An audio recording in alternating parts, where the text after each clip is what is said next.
스가랴서 9장 말씀입니다.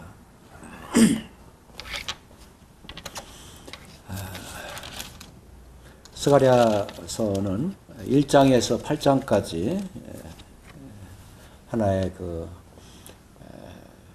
첫 번째 권으로 이렇게 구분해 볼 수가 있고, 또 9장에서 14장까지 이렇게 두 번째 장으로 크게 구분해 볼 수가 있습니다. 왜 그런가 하니, 이 8장까지는 이상을 통해서 계속 이 성전을 건축하는 이스라엘 백성들을 하나님께서 위로해 주시고, 또 그 가운데에서 우리 주님을 주님의 그 예표들을 나타내 주셔서 참 각 이상마다 큰 위로와 또 때로는 책망과 또 주님 앞에 이와 같은 이상을 통해서 더욱 주님을 확신하는 이와 같은 이상을 계속 보여주었습니다. 그런데 이제 9장에서부터는 우리 주님의 그 앞으로 나타나실 그 같은 일들을 예언하고 있습니다. 주님의 초림을 말씀하고 있고 또 재림을 말씀하고 있습니다. 그래서 참 이 스가랴서 이 9장 이후에 나타나는 이 말씀은 참 구약 성경에 있어서도 굉장히 중요한 그 같은 말씀으로 참 그 계시의 말씀을 보여주고 있습니다. 그 스가랴서 이 9장에부터 나온 말씀들을 이 신약에서 여러 구절들을 그렇게 인용해서 그렇게 사용을 하고 있죠. 우리가 9장 9절을 볼 것 같으면 우리는 마태복음에서 우리가 보고 있는 말씀을 우리가 보게 되죠. 마태복음에도 나오고 마가복음에도 나오고 누가복음에도 이 말씀이 동일하게 나오고 있습니다. 9장 9절에 시온에 따라 크게 기뻐할지어다. 예루살렘에 따라 즐거이 부를지어다. 보라 내 왕이 내게 임하시나니 그의 공의로우시며 구원을 베푸시며 겸손하여서 나귀를 타시나니 나귀의 작은 것 곧 나귀 새끼니라. 그래서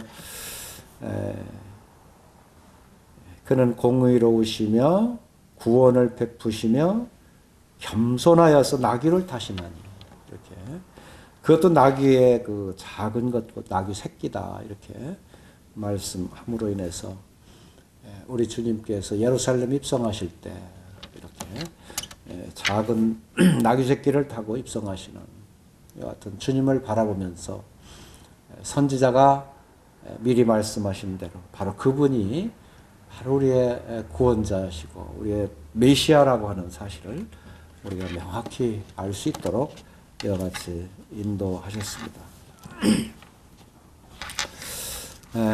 9장 1절부터 6, 8절까지 보게 되면은 거기에는 그 주변 그 나라들, 다시 얘기해서 참 이스라엘을 괴롭히기도 하고 또 우상을 숭배하기도 하고 그래서 우상에 빠지도록 그와 같이 했던 원수 같은 나라들의 사실은 그런 이웃 나라들에 대해서 하나님께서 이 경고하시는 이와 같은 말씀을 보여주고 있습니다. 그리고 이제 9절부터 17절까지 여기에는 우리 주님의 오셔서 구원을 베푸시고 또 그 이스라엘 유다로 인해서 참 더 견고한 그와 같은 나라를 주님께서 보호하시고 지켜가시는 이와 같은 말씀을 보여주고 있고, 드디어 16절과 17절에서는 참 자기 백성의 양떼같이 구원하시리니 그들이 왕관의 보석같이 여호와의 땅에 빛나리로다. 그리고 맨 끝절에 보면 강건하게 하리라. 이와 같은 말씀을 통해서 앞으로 자기 백성에 대해서 하나님께서 그들을 이와 같이 빛나게 한다고 하는 것은 주님의 그 영광을 말씀하죠. 그와 같이 영광스럽게 그들을 인도하실 것을 말씀해 주고 있습니다. 그래서 이 9장에 이와 같이 선지자를 통해서 주신 말씀이 참 하나님의 은혜 가운데 자기 백성을 지키시고 드디어는 하나님께서 말씀하신 그 말씀을 신실히 지키셔서 결국에는 하나님께서 그 영광에 이르게 하는 이와 같은 백성으로 친히 인도하신다고 하는 어떤 사실을 보게 됩니다. 우리가 9장 1절부터 말씀을 보도록 하겠습니다.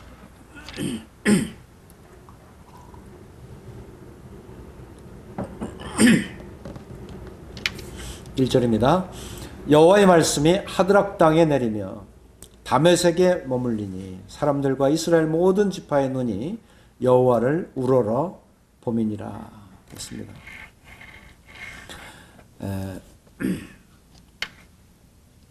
여호와의 말씀이라고 말씀하고 있죠. 참 이제는 그 말씀이 이 하드락 땅에 내리며 다메섹에 머문다. 이렇게 참 이와 같은 말씀을 주시는 것은 바로 하나님께서 그곳에서 또 하나님께서 주시는 이와 같은 경고를 그 가운데서 베풀리라고 하는 그와 같은 의미를 여기서 나타내 주고 있습니다. 이렇게 하는 이유는 이스라엘 모든 지파의 눈이 여호와를 우러러 봄이니라. 그러니까 지금 이 스가랴서는 지금 이 성전을 세워가는 이와 같은 과정 안에 완전히 완공은 되지 않았지만 지금 자기 백성이 70년 동안의 포로 생활을 이렇게 마치고 돌아와서 이제 드디어 성전을 재건하는 이와 같은 스룹바벨 성전을 재건하는 이와 같은 역사를 지금 계속하고 있습니다. 16년 동안이나 멎었던 성전을 이제 다시 그 하나님께서 주시는 능력을 통해서 성전을 짓고 있는 것이죠. 이것은 사람의 힘으로나 능으로 되는 것이 아니라 하나님의 영으로 이와 같이 함께 하셔서 그 역사를 이루고 계신 것입니다. 그래서 하나님은 이것을 아세요. 이스라엘의 모든 지파의 눈이 여호와를 우러러 봄이니라. 그러니까 이스라엘의 그 눈을 들어서 여호와를 바라보는 이와 같은 모습이 하나님께서 보시기에는 참 너무도 그 사랑스럽고 이 하나님 앞에 돌아온 이 백성들에 대해서 너무도 그들에 대해서 참 하나님의 그 뜻을 이 백성들에게 계속 더 나타내시고자 하는 이와 같은 그 주님의 마음을 우리가 읽을 수가 있습니다. 그리고 이제 2절부터 4절까지 보게 되면 결국은 그 이웃 그 도시들이 결국은 하나님의 심판을 받게 되는 이와 같은 모습을 볼 수가 있습니다. 2절 그 접경한 하맛에도 임하겠고 두로와 시돈에도 임하리니 그들이 매우 지혜로움이니라. 여기 하나님의 말씀이 임한다고 하는 것은 그들에게 은혜와 축복을 주기 위한 것이 아니라 그들이 그간에 이스라엘을 얼마나 괴롭혔고 그들을 얼마나 그 하나님을 섬기지 못하도록 우상에 빠지도록 그 유혹했던 그런 지역이었던가. 그래서 그들에게 하나님의 말씀이 임하는 것은 하나님의 그 징계나 또는 심판이 그의 가운데 임한다고 하는 사실입니다. 3절 두로는 자기를 위하여 요새를 건축하며 은을 티끌같이 금을 거리에 진흙같이 쌓았도다. 그러니까 이 두로는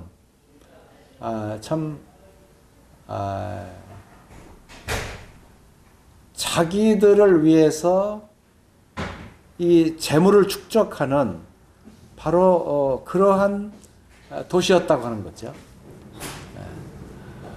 그리고 2절 후반절에도 보면 두로와 시돈에도 임하니 그들이 매우 지혜로움이니라. 그들은 참 지혜롭다 그랬어요. 근데 그 지혜롭다고 하는 그것은 자기들의 지혜예요. 그래 하나님이 주신 지혜를 가져야 되는데 자신들의 그 지혜를 자랑하는 거예요. 그러니까 이것은 하나님께서 참 그들을 보실 때 그들에 대해서 참 징계하지 않을 수가 없죠. 자기의 그 교만과 자기를 위한 지혜 가운데 빠져 있는 그 같은 두로와 그 시돈이라고 하는 것을 볼 수가 있어요. 그들은 매우 지혜롭다 그랬어요. 그래서 우리는 특별히 이런 말씀을 쭉 대하면서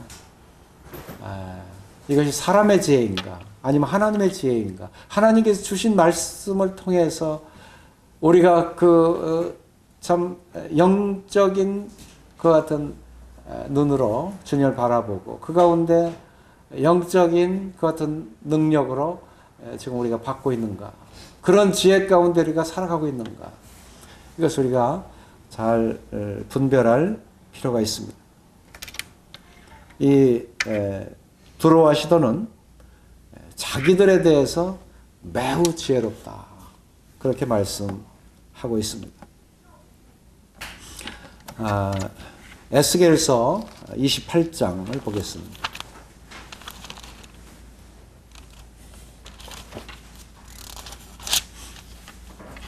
28장 1절에서 8절까지 보게 되면 이 두로에 있는 그들의 마음을 우리가 읽을 수가 있습니다.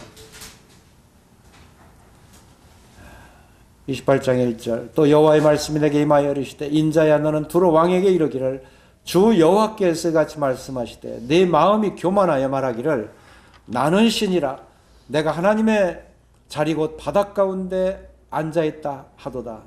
네 마음이 하나님의 마음 같은 채 할지라도 너는 사람이요 신이 아니거늘 내가 다니엘보다 지혜로워서 은밀한 것을 깨닫지 못할 것이 없다 하고 네 지혜와 총명으로 재물을 얻었으며 금과 은을 곳간에 저축하였으며 내 큰 지혜와 네 무역으로 재물을 더하고 그 재물로 말미암아 네 마음이 교만하였도다.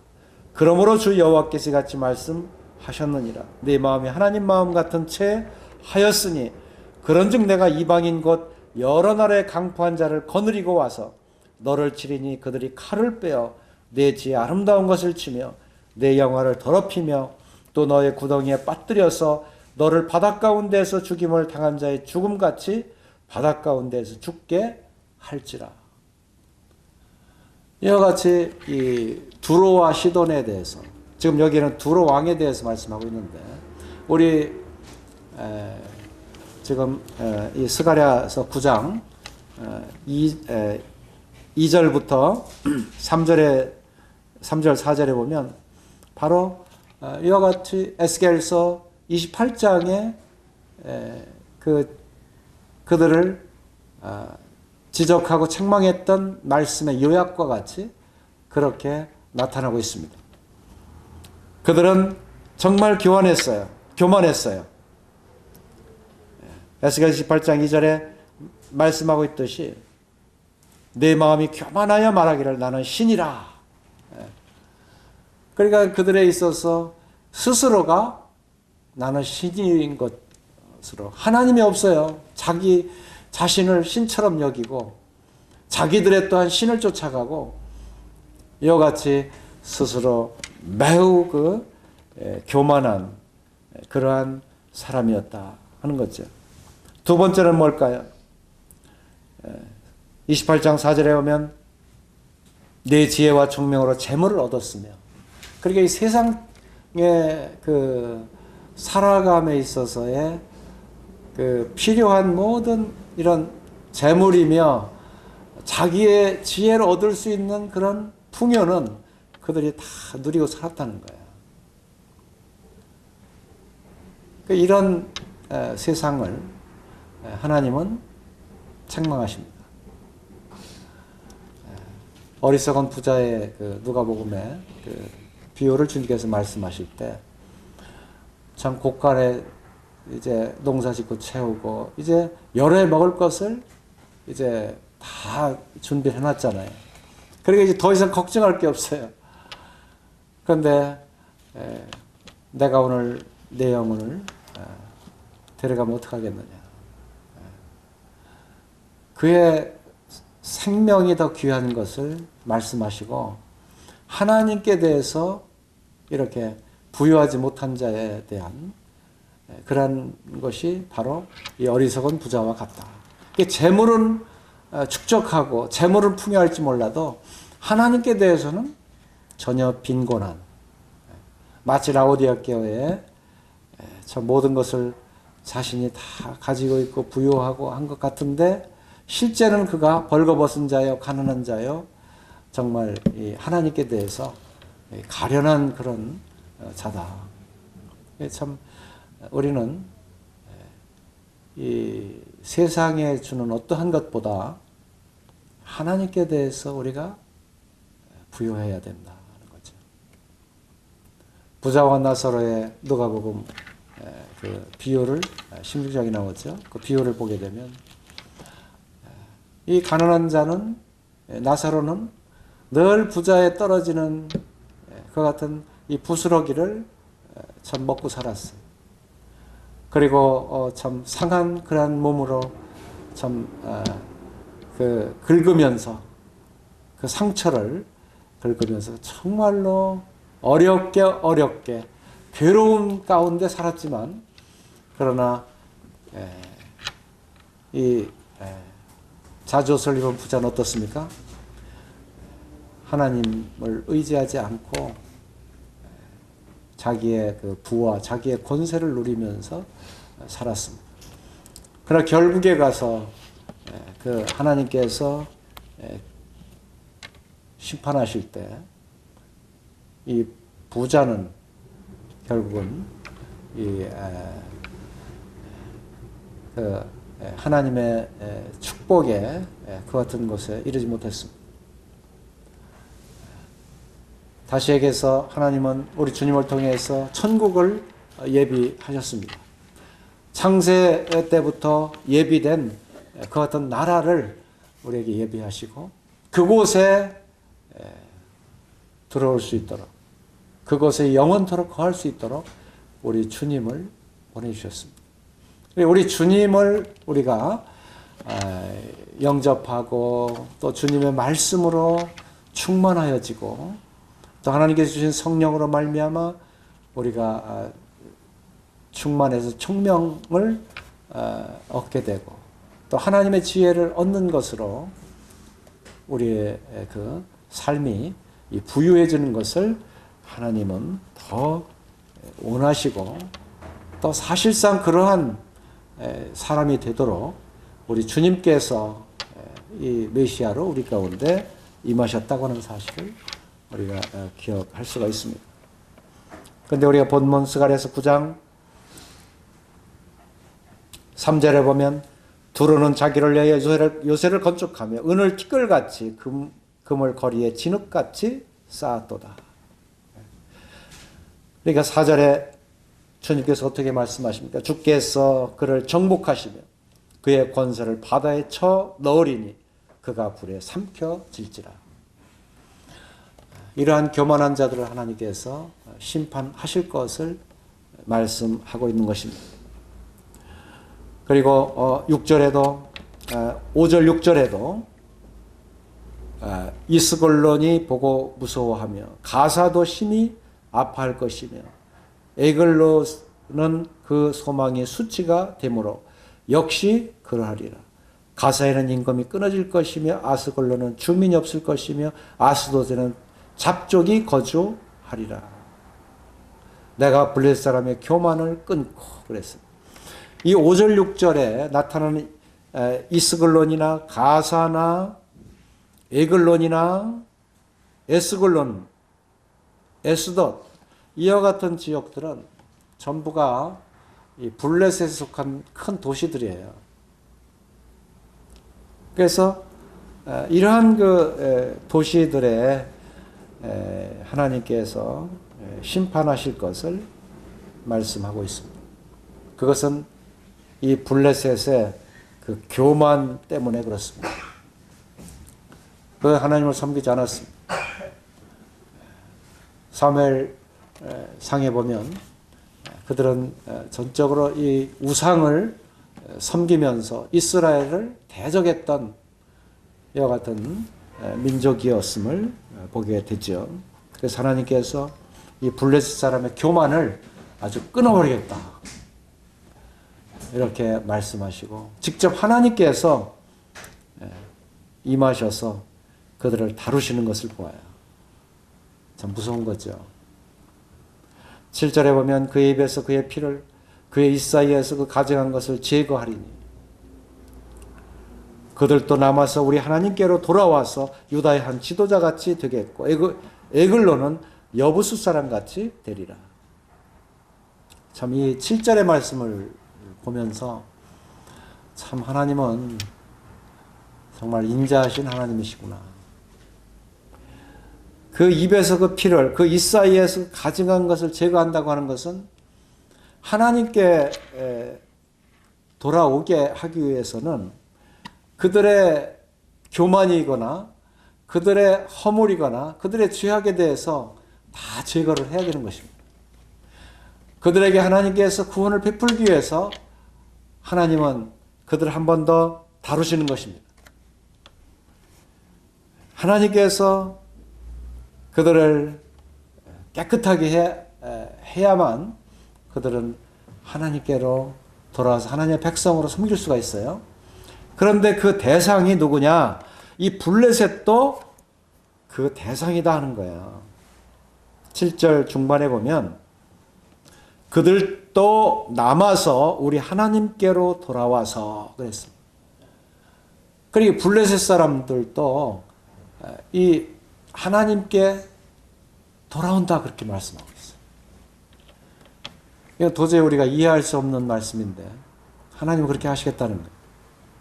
실제적으로 이 블레셋에 오늘날 복음이 전해지는 것을 보면 블레셋 사람들이 이 복음을 듣고 믿고 교회로 모이는 하나님 앞에 돌아오는 이와 같은 귀한 현상들이 지금 일어나고 있습니다.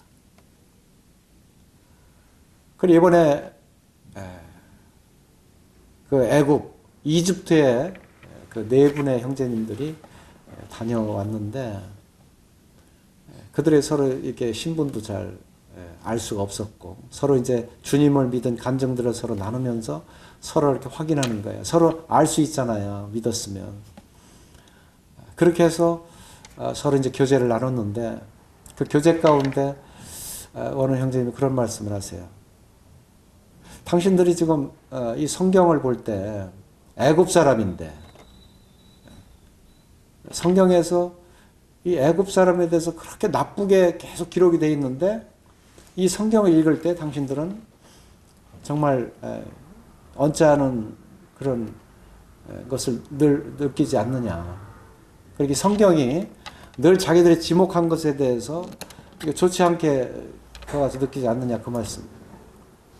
그런데 의외로 우리는 지금 애굽에 있지만 애굽에 있는 것이 아니다. 하나님께서 우리를 애굽에서 불러내셔서 지금 우리는 주님의 나라에 있다. 우리는 애굽에 있는 것이 아니다. 이렇게 답변하는 것을 보고 아주 참 이 그리스도 안에서의 교제가 서로 되잖아요. 서로의 영적인 이게 우리의 위치가 어디 있는지를 우리가 알고 확인할 수 있잖아요. 우리 한번 이사야서 말씀을 잠깐 보겠습니다.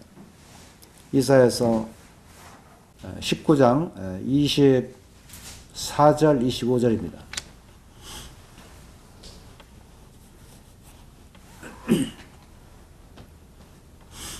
제가 읽겠습니다. 24절.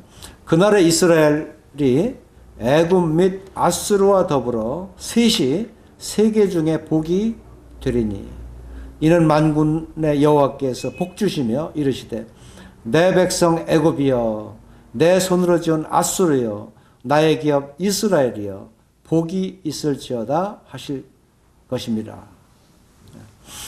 그러니까 이제는 애굽과 아수르 이스라엘 모두가 이 셋이 세계 중에 복이 된다 이렇게 말씀하고 있어요.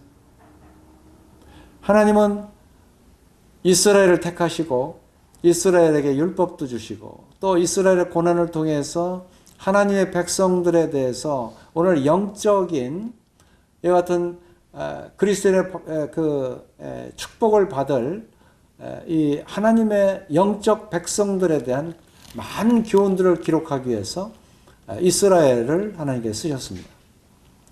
그리고 이스라엘의 그 거룩함과 주님에 대한 순종을 더욱 알게 하시기 위해서 그리고 우리 주님을 예비하는 그 같은 과정 속에서 이 도구로 이 애굽과 아수르와 그 밖에 여러 그 이웃 나라들을 사용했을 뿐이에요.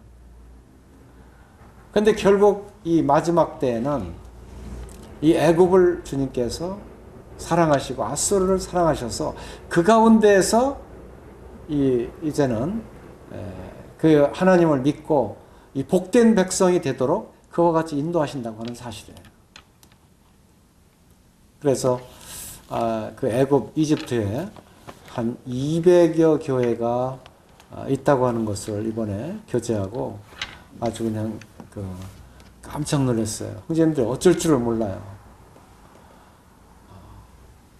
정말 하나님의 복음을 믿고 이렇게 많은 수의 교회들이 있고 많은 수의 그런 그리스도인들이 있다고 하는 것은 믿어지지가 않는 거예요. 제가 그래서 여기 프린트물을 쓴 형제님 그것을 가져왔어요. 그래서 나눠 드리려고. 한번 읽어보시면 그때 그들을 어떻게 만났고 어떤 심중을 가지고 교제했는지 바로 그러한 내용들을 이해할 수가 있을 것입니다. 이와 같이 우리가 스가랴서 9장 7절에서 말씀하신 대로 그들도 남아서 하나님 여호와께로 돌아와서 유다의 한 지도자같이 되겠고 그랬습니다. 그리고 에글론은 여부스 사람같이 되리라. 바로 이 블레셋 이 도시들이 이 여부스 사람같이 된다고 하는 것은 뭐냐면 여부스 사람이 원래 예루살렘에 이렇게 거했잖아요. 그 지경에. 그런데 다윗이 그들을 쳐서 그들을 없이 했어야 되는데 그렇게 하지 않았습니다. 이 여부스 사람들은 다윗이 살려줬어요. 그리고 여부스 사람들은 그들에게 다윗에게 아주 이 적극적인 순종을 하는 바로 그렇게 참 이 하나님의 사람 다윗에게 정말로 이 복종하는 그러한 자들이 되었습니다. 그야말로 하나님의 은혜를 입은 거지요. 이 다른 그러한 민족이면서 이스라엘이 아니면서 하나님의 은혜를 입은 거예요. 이것을 여기에 말씀하시면서 결국은 그 이웃 나라 이스라엘을 괴롭혔던 그런 나라들도 그런 민족들도 하나님께서 결국에는 다 축복을 하시겠다고 하는 이와 같은 말씀을 여기에서 볼 수가 있습니다. 이 참 스가랴서 말씀을 보면서 참 어떻게 이렇게 하나님의 인자하심을 이렇게 바라볼 수 있을까? 하나님의 앞으로 이와 같은 은혜의 그 복음을 통해서 그들을 다시 돌아오게 하는 이와 같은 놀라운 이와 같은 사실들이 어떻게 기록될 수 있을까?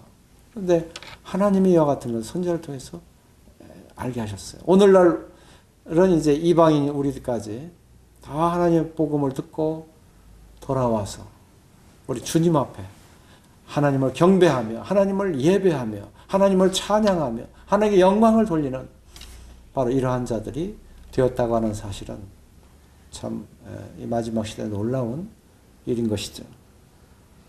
바로 이와 같은 은혜가 이 가운데 나타나고 있습니다.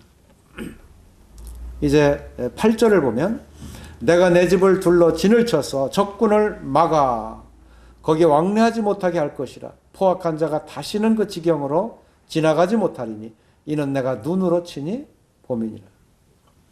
참 이 8절을 볼 때도요. 참 하나님은 우리를 지키시는 이시구나. 시편 121편이 생각이 나요.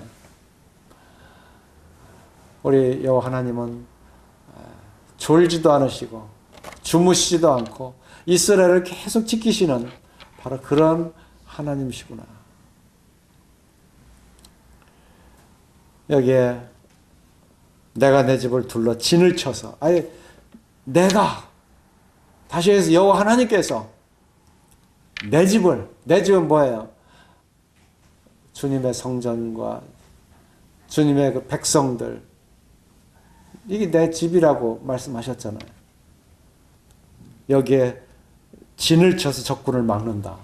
주님이 그와 같이 막으시면 누가 거기를 침범할 수 있겠어요? 이런 말씀을 우리가 대할 때 우리 교회는 어떻습니까?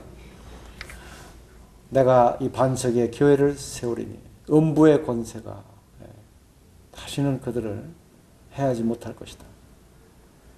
우리 주님이 견고하게 반석에 교회를 세우시고 주님께서 친히 지켜주시는 거예요. 그리고 포악한 자가 다시는 그 지경으로 지나가지 못하리니 이는 내가 눈으로 친히 봄이니라. 참 이 포악한 자들 얼마나 그 이스라엘이 시달렸습니까? 그래서 지금도 이 포악한 자들을 대하면 정말 우리의 이 안정이 안 되죠. 두렵고 우리가 연약한 양 같아서 이런 이리 같은 자들을 볼 때 정말 이 두려움과 우리의 마음이 움직이는 거예요. 근데 사도 바울도 사도행전 20장에서 바로 이 양 같은 이 교회 성도들이죠. 그런데 이리가 와서 그들을 해칠까 참 두려워하는 이 같은 말씀을 보게 되는데 바로 이 교회는 그러한 자들입니다. 그런데 주님께서 내가 내 집을 이렇게 지키시고 또 포악한 자들에 대해서 이제 그 지경에 다시는 지나가지 못하게 이와 같이 하시겠다. 얼마나 견고한 그런 진입니까? 하나님이 지키시는데. 그러면서 내가 눈으로 친히 봄이니라. 친이라는 말씀에 우리가 얼마나 감사를 드립니까? 주님께서 친히와 같이 지켜주시는 이와 같은 모습을 볼 때 참 하나님의 그 보호하심에 대해서 참 감사를 드립니다. 시편 18편에 그 다윗의 긴 시가 나옵니다. 그때도 이 다윗은 참 주님께서 계속 보호하시고 지키시고 또 주님이 바위시고 피난처시고 성이시고 이와 같은 주님께서 이렇게 든든하게 보호자가 되심에 대해서 참 계속 이와 같이 고백하고 있는 것을 시편을 통해서 우리가 볼 수가 있는 것이죠. 우리의 교회를 주님께서 같이 지켜주시고 또 사단으로부터 틈타지 않도록 계속 주님 중보자인 주님께서 지켜주심에 대해서 우리는 감사를 드려야 될 줄 압니다. 또 우리의 마음이 계속 이 세상을 두려워하지 말고 주님으로 인해서 우리의 마음이 더욱 강건하고 더 든든하게 그 가운데 평안을 누리시기를 바라는 것이죠. 이제 우리가 구절을 대합니다. 스가랴서 9장 9절 참 외우기가 좋아요. 근데 여기에는 바로 겸손하여서 나귀를 타시고 이렇게 예루살렘을 입성하는 우리 주님의 그 모습을 여기에서 볼 수가 있습니다. 9절입니다. 우리 다 같이 한번 읽겠습니다. 자, 시작. 시온에 따라 크게 기뻐할지어다. 예루살렘에 따라 즐거이 부를지어다. 보라 내 왕이 내게 임하나니 그는 공의로우시며 구원을 베푸시며 겸손하여서 나귀를 타시나니 나귀의 작은 것 곧 나귀 새끼니라. 이 말씀처럼 더욱 분명한 게 또 어디 있겠습니까? 많은 확실한 말씀이 있지만 주님은 이 말씀을 기억하시고 마태복음, 마가복음, 누가복음에 다 기록이 되어 있는데 우리 주님께서 그 나귀를 쓰시겠다 하라 말씀에 의해서 그가 제자들에게 말씀했어요. 그가 주님께서 지시하니까 그 명령대로 제자들이 그 나귀의 주인에게 얘기하고 그것을 끌고 왔어요. 이게 주님이 하시지 않는 일이라면 그 나귀 새끼 주인이 그거 줄 리가 있겠습니까? 그런데 다 하나님의 일에 대해서 하나님께서 다 그들의 마음을 움직이시고 또 나귀 새끼도 준비하셔서 바로 지금 여기에 기록되어 있는 이 스가랴 선지자가 본 그 장면을 우리 주님께서 직접 오셔서 이 광경을 드러내 놓으신 거예요. 그러니까 선지자라는 것은 뭐냐면 주님께서 나귀 새끼를 타고 예루살렘 입성하실 것을 보고서 이 말씀을 기록하신 거예요.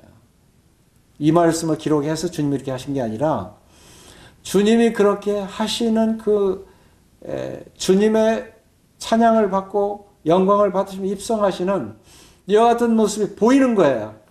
그걸 보고 여기에 기록을 한 거예요.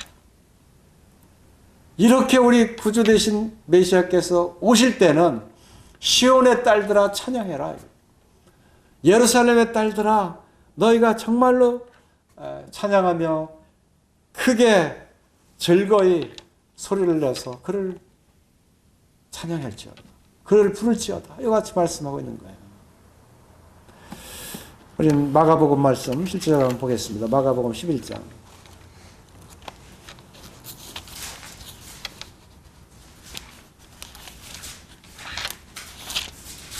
여러 말씀들이 있습니다만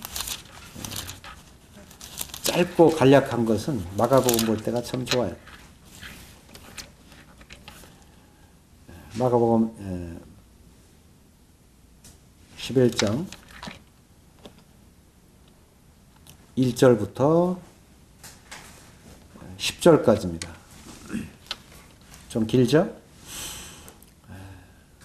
3절부터 보겠습니다.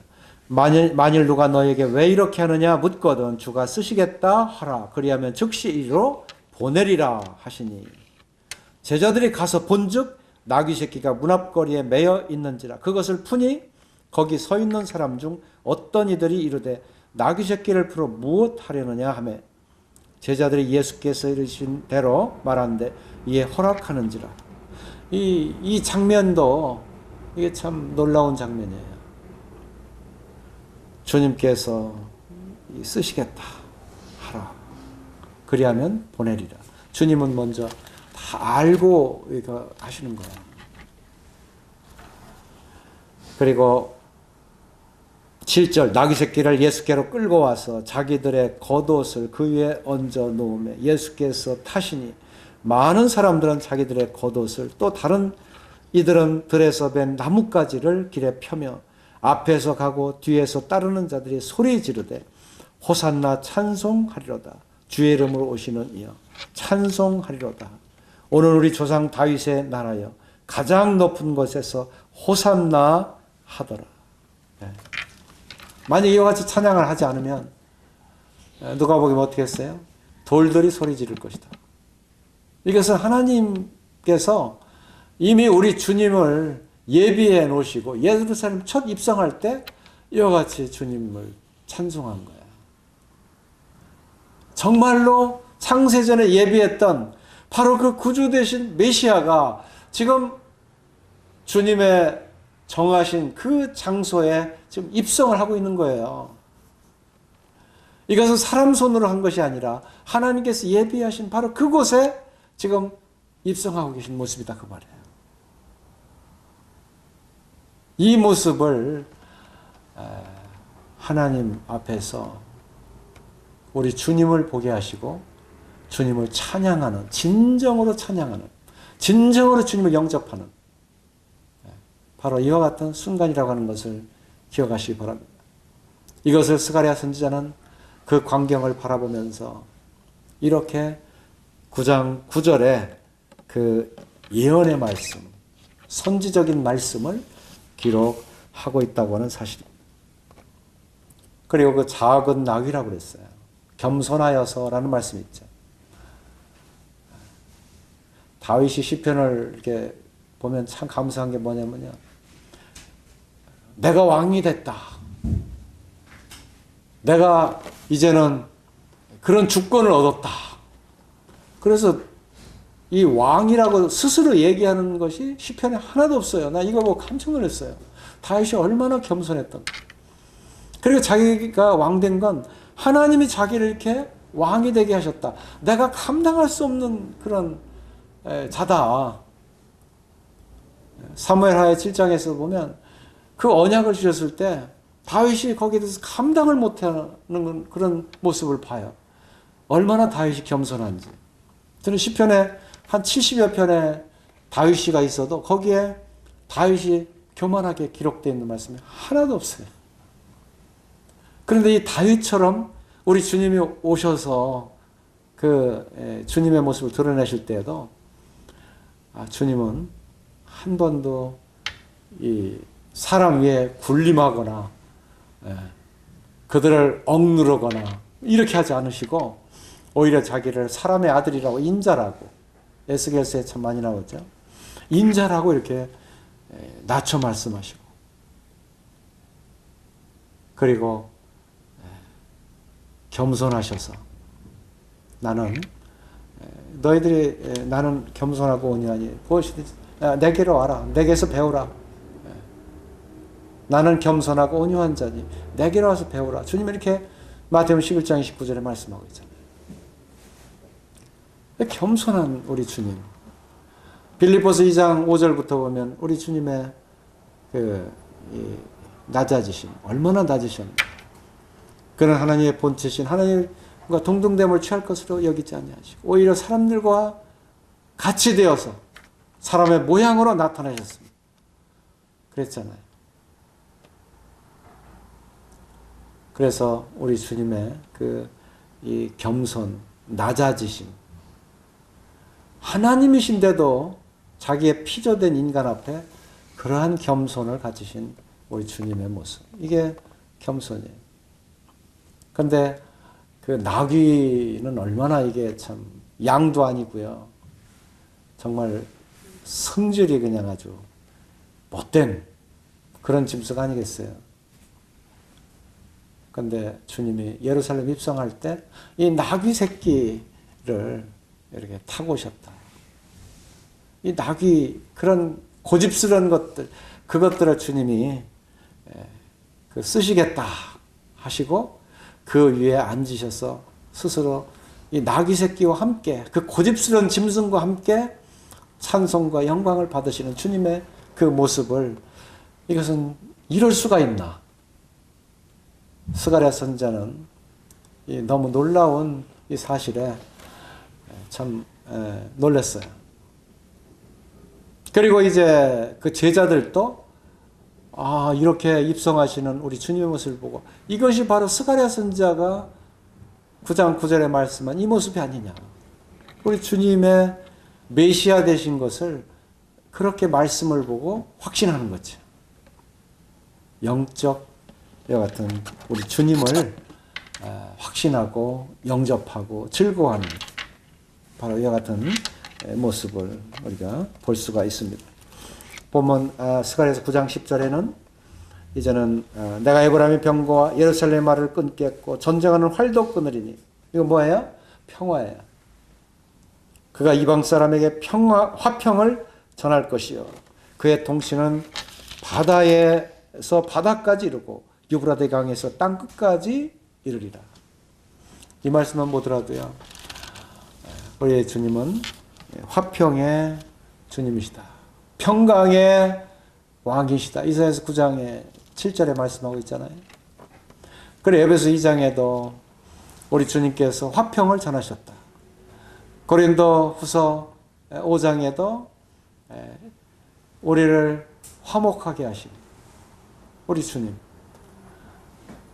그러니까 이 평강의 왕으로 오신 우리 주님이신 것을 봐요.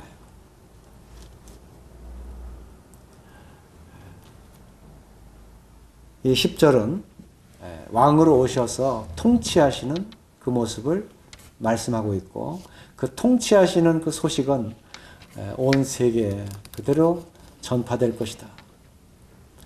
성령이 너에게 임하시면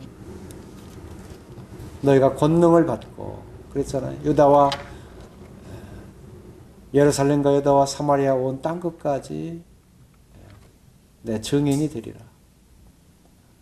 바로 여기에 바다에서 바다까지 이르고 유브라데스 강에서 땅끝까지 이르고 이 말씀은 바로 우리 주님의 복음이 증거되고 주님의 통치가 이와 같이 이룰 것을 말씀해 주고 있는 것입니다.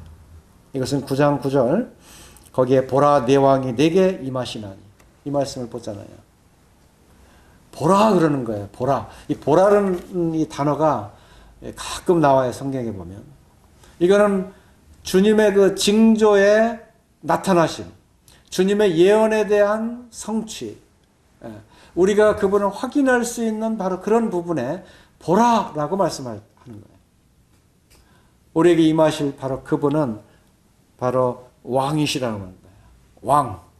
시편 2편 6, 7절에 바로 그 왕으로 세우실 것을 말씀하셨는데 바로 그 왕으로 오시는 분이시다. 이것을 말씀해 주고 있는 것입니다.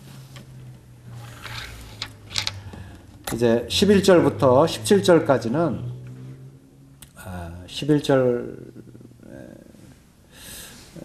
17절까지는 그 유다 이스라엘 백성에 대해서 하나님께서 직접 이 대적들에서 경고한 자들로 세우실 것을 말씀하고 있고 또 16, 17절에는 하나님의 그 영광을 이 백성들로 인해서 나타내시는 이와 같은 내용을 말씀해 주고 있습니다. 저는 이 스가랴서를 읽으면서 어쩌면 이렇게 참 하나님의 그 영적 시력을 가지고 그야말로 선견적인 선지적인 이와 같은 예표를 이렇게 받아서 기록했는지 참 너무너무 놀라워요. 11절에는 또 너로 말할진대 내 언약의 피로 말미암아 내가 내 갇힌 자들을 물 없는 구덩이에서 놓았나니 라고 말씀하고 있어요. 실제적으로 이 구덩이와 같은 그런 곳에서 끌어내신 주님이십니다. 그 끌어낼 수 있는 그것은 뭐냐면 언약의 피예요. 출애굽기 24장 5절에서 8절까지 그 율법 가운데 드려지는 그 언약의 피, 할례로 인한 피, 창세기에서 우리 주 예수 그리스도의 피, 우리가 늘 예배드릴 때 포도주를 나누면서 그 언약의 피라고 말씀하고 있잖아요. 이와 같은 것들은 하나님께서 그리스도를 통해서 이루실 이와 같은 모든 이 과정과 내역들을 그대로 말씀하셨고 주님이 오셔서 이것을 성취하시고 오늘날 우리 주님을 통해서 확신과 기쁨과 즐거움으로 주님 앞에 영광을 돌리고 있는 것입니다. 12절 갇혀 있으나 소망을 품은 자들아.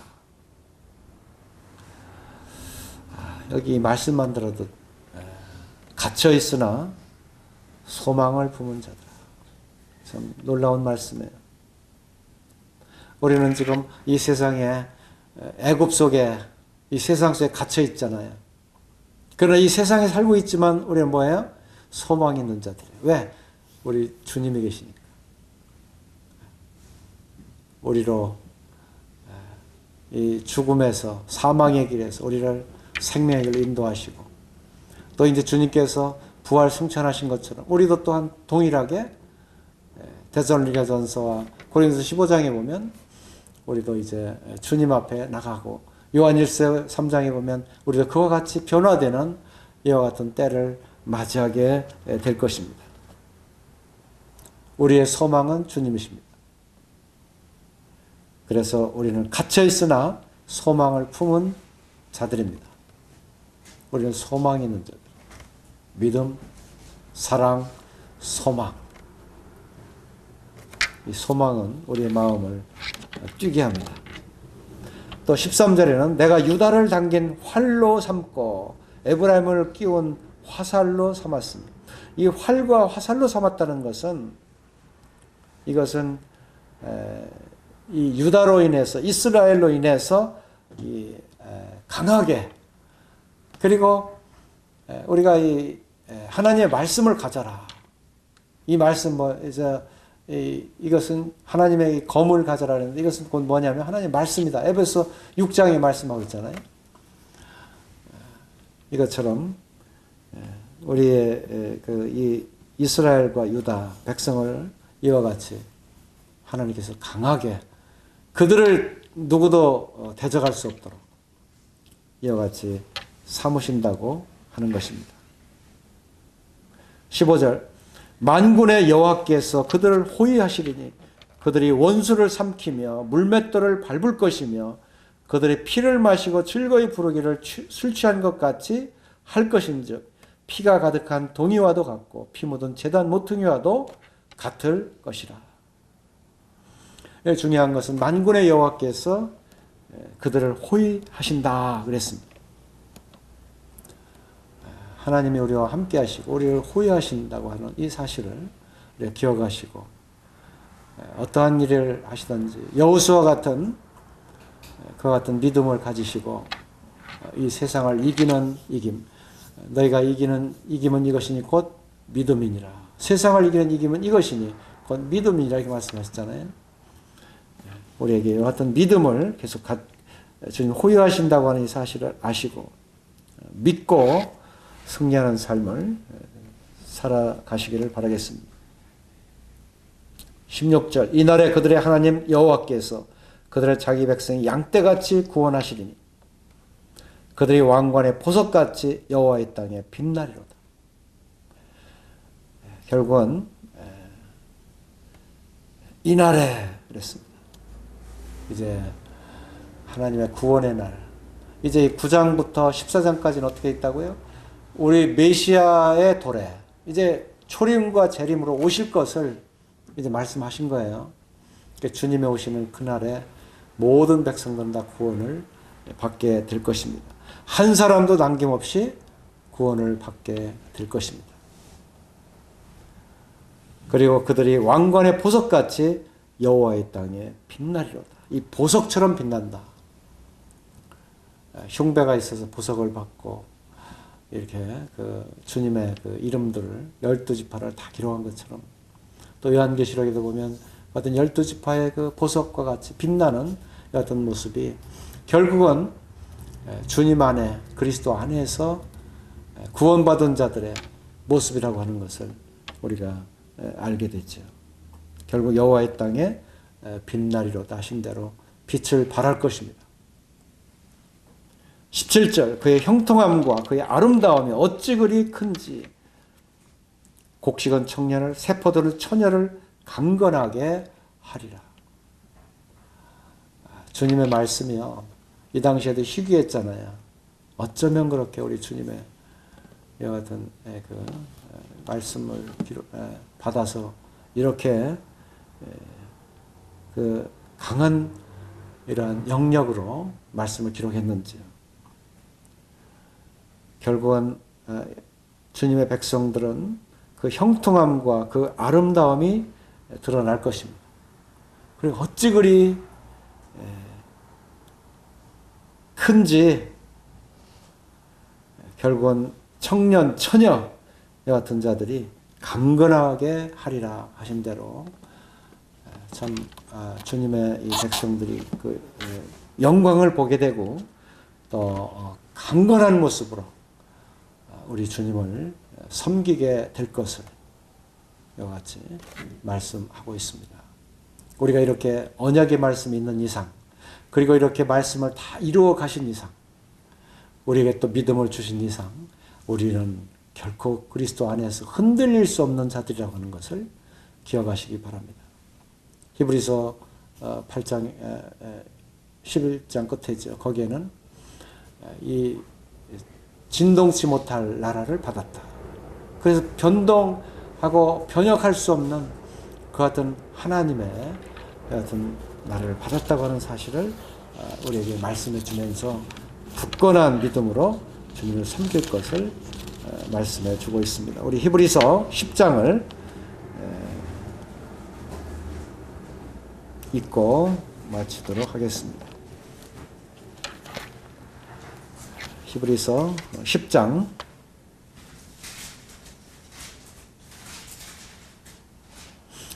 35절부터 39절까지 우리 다 같이 읽어보도록 하겠습니다. 시작. 너희가 그러므로 너희 담대함을 버리지 말라. 이것이 큰 상을 얻게 하느니라. 너에게 인내가 필요함은 너희가 하나님의 뜻을 행한 후에 약속하신 것을 받기 위함이라. 잠시 잠깐이면 오실 이가 오시리니 지체하지 아니하시리라. 나의 의인은 믿음으로 말미암아 살리라. 또한 뒤로 물러가면 내 마음이 그를 기뻐하지 아니하리라 하셨느니라. 우리는 뒤로 물러가 멸망할 자가 아니요 오직 영혼을 구원함에 이르는 믿음을 가진 자니라. 계속 이런 믿음으로 주님의 길을 가십시다.